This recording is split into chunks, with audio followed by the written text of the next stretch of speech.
Terima kasih Anda masih bersama kami. Bagi Anda baru saja bergabung, berikut berita utama hari ini. Anaknya jadi korban keracunan MBG, orang tua siswa di Kabupaten Semarang tempuh jalur hukum. Pengolahan limbah dapur MBG di Rejasari, Kabupaten Banyumas diduga mencemari sumur-sumur warga. Koordinator Aliansi Masyarakat Pati bersatu kroyok massa pendukung Bupati Sudewo saat rapat pansus hak angket di DPRD.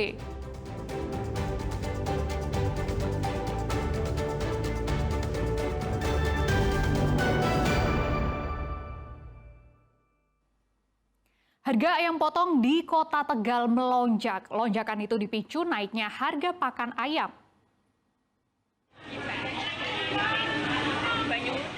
Beberapa hari terakhir, harga daging ayam potong di pasar mengalami lonjakan yang signifikan. Di pasar tradisional Sumur Pangan, Kota Tegal, harga daging ayam potong tembus Rp42.000 per kilogram, padahal biasanya di kisaran Rp36.000 per kilogram. Tingginya harga jual daging ayam ini dipicu naiknya harga pakan ternak. Imbas dari lonjakan harga ini membuat omset pedagang turun drastis. Pakan ayamnya naik.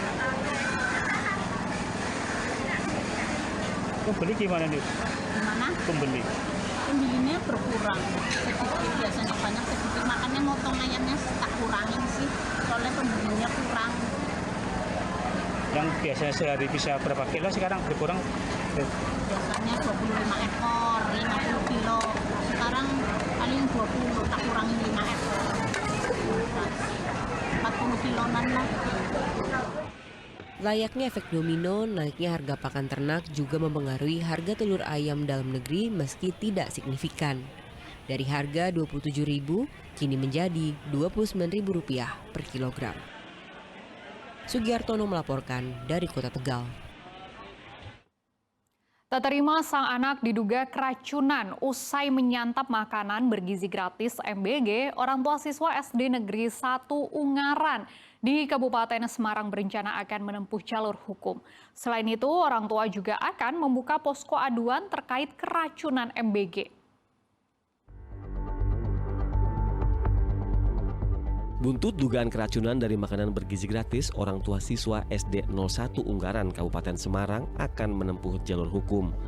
Langkah ini diambil Krisna Bramantio Aji setelah putrinya Azalea yang duduk di kelas 2 SD 01 Ungaran keracunan dan harus mendapatkan perawatan medis di rumah sakit. Azalea bersama puluhan siswa lainnya diduga keracunan makanan program makan bergizi gratis pada Selasa 30 September lalu. Keracunan ini membuat Azalea trauma dan jatuh sakit. Insiden ini dinilai sebagai kelalaian serius dalam pelaksanaan program nasional yang seharusnya diawasi secara ketat. Selain itu, nantinya posko pengaduan bagi orang tua siswa lainnya yang merasa menjadi korban keracunan MBG akan dibuka. Terlepas saya pribadi orang tua, saya akan menempuh jalur hukum karena ini tidak bisa dianggap remeh karena memang mohon maaf nih, ketika ini fatal, nyawa taruhannya. Jadi karena hubungannya dengan nyawa, saya sendiri pribadi tidak main-main dengan urusan terkait MBG. Sebelumnya, puluhan siswa SD 01 Ungaran, Kabupaten Semarang mengalami muntah, mual, pusing hingga sesak napas usai menyantap makanan bergizi gratis. Para siswa harus dilarikan ke rumah sakit untuk mendapat pertolongan medis. Yulianto melaporkan dari Kabupaten Semarang. Dugaan keracunan usai menyantap makan bergizi gratis juga dialami 100 lebih siswa di Purworejo. Mereka berasal dari 3 sekolah dengan jenjang pendidikan berbeda.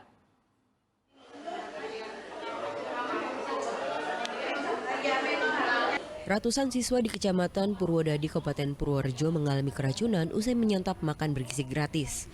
Mereka mengalami gejala mual, pusing, hingga muntah-muntah sejak Kamis siang hingga Jumat. Setelah makan itu udah agak mual itu, tapi tetap aku makan sampai habis.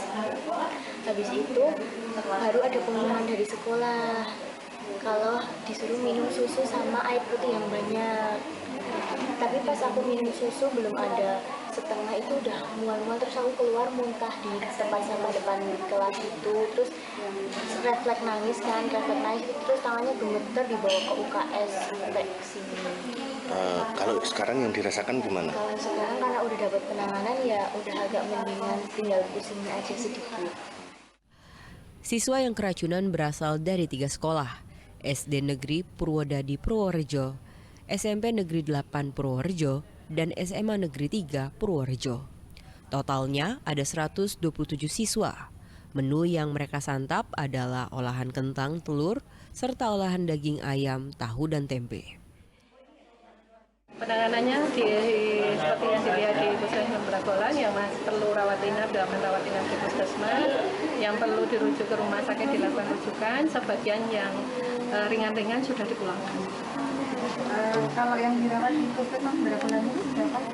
Ya, nanti sama Bu Kepala Puskesmas saja ya, yang menerima langsung. Pembiayaan Bu untuk Pembiayaan kalau terjadi KLB maka menggunakan sistem Jamkes dan Klep.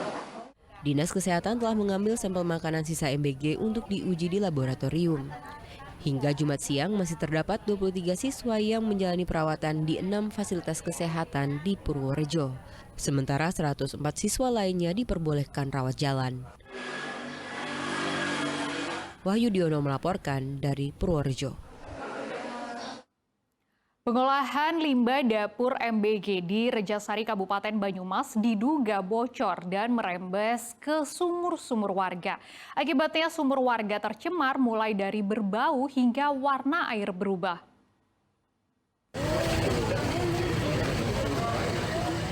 Air bersih di sumur-sumur warga di Kelurahan Rejasari, Kecamatan Purwokerto Barat ini berbau tak sedap serta berubah warna setelah diduga tercemar oleh limbah dapur MBG. Di sebagian sumur bahkan terlihat warna air yang tadinya bening dan bersih kini jadi menghitam. Pencemaran pada sumur milik warga ini telah dirasakan warga sejak adanya dapur pengolahan MBG. Saat ini warga tidak bisa menggunakan air sumur karena tidak dapat digunakan untuk keperluan sehari-hari. Setelah dilakukan pemeriksaan intensif, petugas gabungan menemukan sarana pengolahan limbah yang tak layak. Peralatan dan cara pengolahan limbah juga dinyatakan belum standar. Dipastikan banyaknya sumur warga yang tercemar diakibatkan adanya rembesan air limbah dari dapur MBG.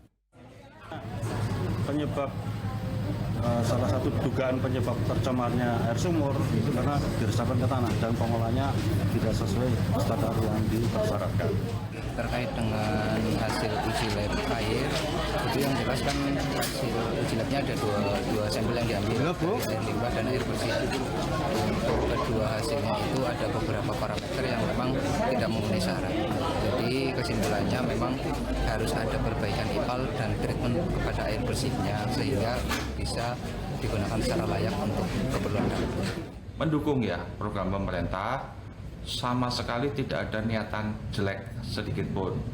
Tapi bukan berarti kita mengabaikan kepentingan, kebersihan, kesehatan warga. Kalau memang jelas itu ada terkontaminasi limbah yang berbahaya ya, itu mengandung zat yang berbahaya ya mestinya bisa ditindaklanjuti untuk kedepannya supaya tidak ada pencemaran lagi di lingkungan. Meski pengolahan limbah belum sempurna, namun proses pengolahan makanan di dapur MBG ini tetap dilakukan. Warga berharap agar sistem pengolahan limbah segera diperbaiki dan sumur milik warga dibersihkan kembali. Sementara warga meminta ada bantuan air bersih selama air sumur miliknya masih tercemar dan belum layak digunakan. Mardianto melaporkan dari Banyumas.